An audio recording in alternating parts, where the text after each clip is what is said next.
महाराष्ट्र, तेलंगणा आणि छत्तीसगड या 3 राज्यांतील हजारो भाविकांचे श्रद्धास्थान असलेल्या सोमनूर त्रिवेणी संगम पर्यटनाकडे जाणारा असरली सोमनूर मार्ग अत्यंत दयनीय अवस्थेत असल्यानं भाविक, पर्यटक आणि स्थानिक नागरिकांना मोठा त्रास सहन करावा लागत आहे। प्राचीन भगवान शिवशंकर मंदिरामुळे धार्मिक आणि पर्यटनदृष्ट्या विशेष महत्त्व असलेल्या या स्थळाकडे जाणाऱ्या रस्त्यावर पावसाळ्यात मोठमोठे खड्डे, चिखल आणि धोकादायक परिस्थिती निर्माण होत असून प्रवास अक्षरशः जीवघेणा ठरत आहे। या गंभीर प्रश्नावर भारतीय कम्युनिस्ट पक्षानं आक्रमक भूमिका घेत शासनाचं लक्ष वेधलं आहे।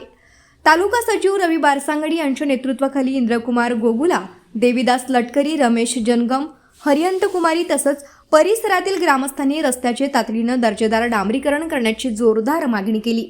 पर्यटन विकासाच्या मोठमोठ्या घोषणा करणाऱ्या शासनानं 3 राज्यांच्या श्रद्धेच्या केंद्राकडे जाणाऱ्या मार्गाची झालेली दुरवस्था त्वरित दूर करावी अशी मागणी यावेळी करण्यात आली। असरली सोमनूर रस्त्याच्या कामाला तात्काळ मंजुरी देऊन प्रत्यक्ष काम सुरू न झाल्यास भारतीय कम्युनिस्ट पक्षाच्या नेतृत्वाखाली रास्ता रोकोसह तीव्र लोकशाही जनआंदोलन छेडण्यात येईल असा स्पष्ट इशारा रवी बारसांगडी यांनी दिला।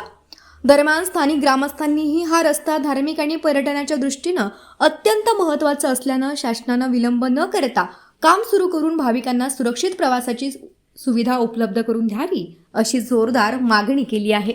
ये हमारा गढ़चिरौली जिला और महाराष्ट्र का लास्ट बॉर्डर है और ये इधर सोमनूर त्रिवेणी संगम और ये जाने का रास्ता ना पूरा कट गया और वो मुत्तापुर नाला भी पूरा पैक हो जाता है। इसका कोई देखभाल नहीं करता ना अपना क्या बोलते हैं प्रशासन, कोई और एमएलए, कोई मुख्यमंत्री हो, कोई भी विधायक हो, संसद, कोई खासदार, कोई इसका देखभाल नहीं करते। वोट के लिए आते हैं मगर पब्लिक का समस्या, किसी पब्लिक का वर्क तो अभी तक कोई नहीं किया। हम लोग 15 साल के हम पढ़ लिख के हम लोग जो भी हम देख रहे हैं हमारा क्षेत्र का विकास के लिए कोई भी नहीं आ रहे। ऐसा है हमारा परिस्थिति, थोड़ा कोई भी ध्यान दे, एमएलए या खासदार हो, कलेक्टर या, ये पूरा बंद होने वाला है।